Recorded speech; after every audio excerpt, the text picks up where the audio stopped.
Okay, bear with me. And my face, my makeup didn't go as well. This eye kind of looks, I don't even want to talk about it. Anyway, just look at like this side of my face. Anyway, today I'm going to be talking about my emotionally abusive boyfriend. And I just came to terms with it myself a couple months ago. And, I keep looking over there because there's a door that leads to a bathroom, and I'm just, yeah, I don't want that to happen. I don't want anybody to walk in. So basically, September of last year, I met this guy on the internet.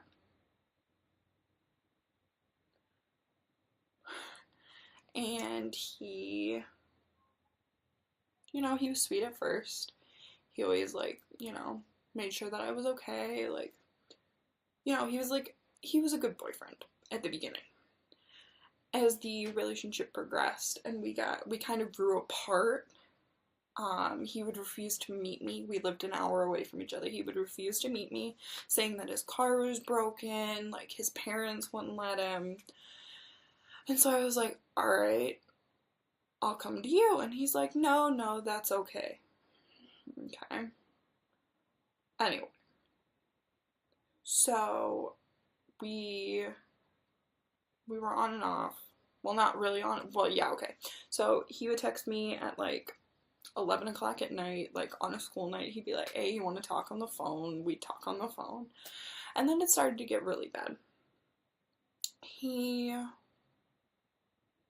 would constantly want to know where I was, and if I was, say at a friend's birthday party or something like that, he would get really, really mad and be like, oh, you're cheating on me, I bet you're, having sex with all these guys.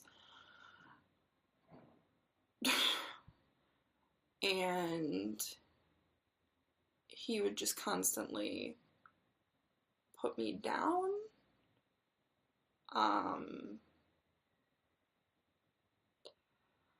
He would call me a whore and a bitch and all that, and a few other horrible, horrible words.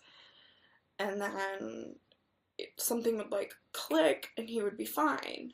So I was like, alright, I guess he's okay. So this went on for 5 months, and my friends were like, oh, leave him. I'm like, yeah, but me being a bigger girl, we don't get as many guys who are kind of interested in us.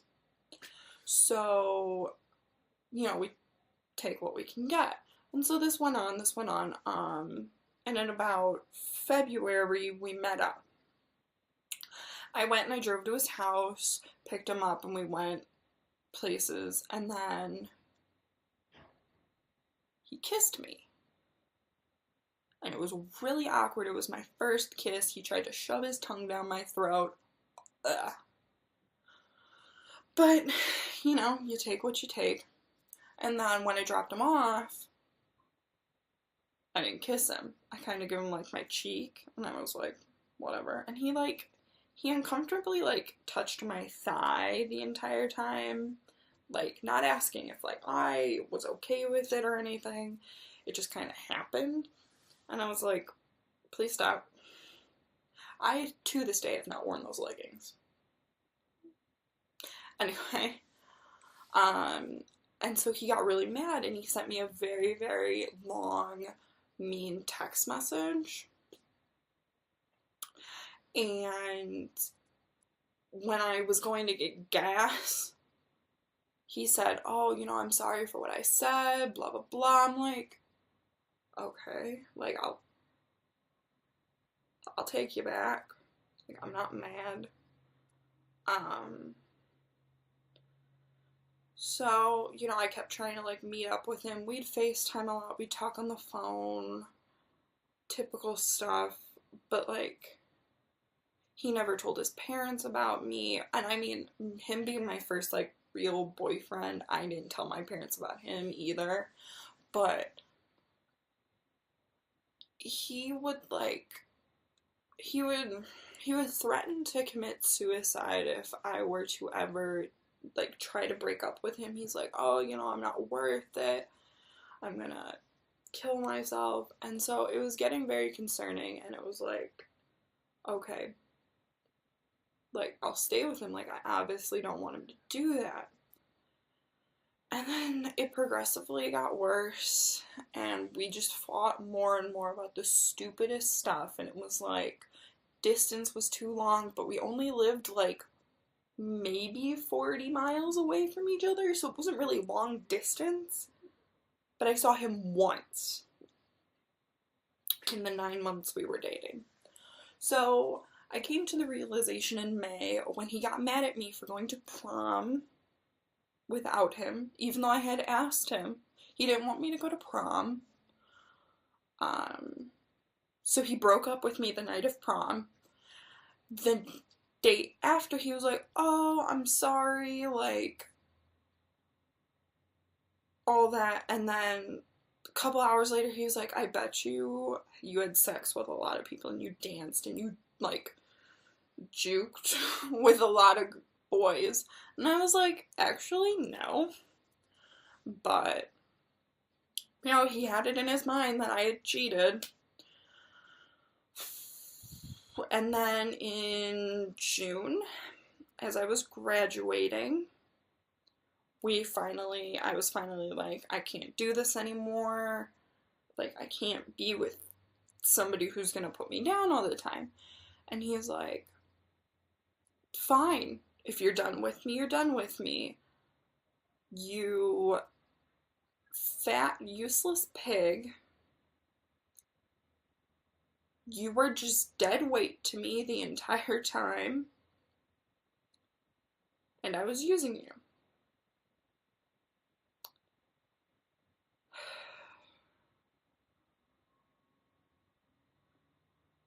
That's when I knew it was over. Like, I blocked his number, I blocked him on Facebook, Twitter, Instagram, all of those.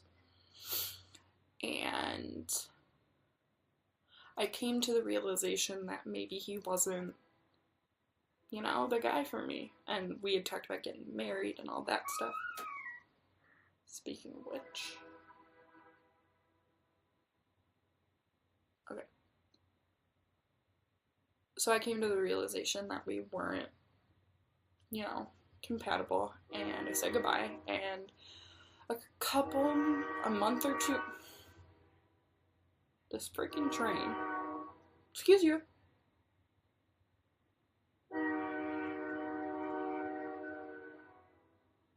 Anyway,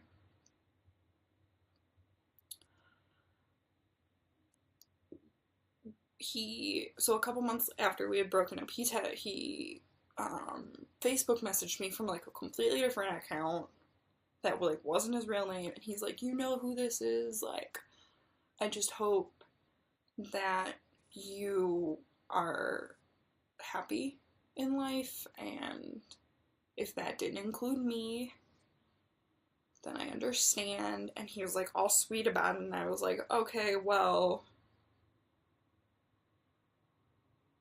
have a nice life to you too. And then he's like, but if you want to get back together. And at that point I was like, no.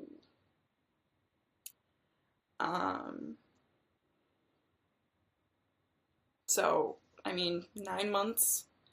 I didn't realize that I was in a relationship like that.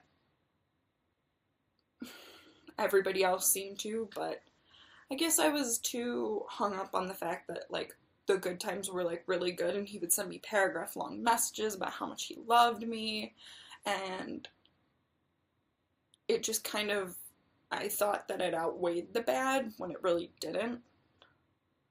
So,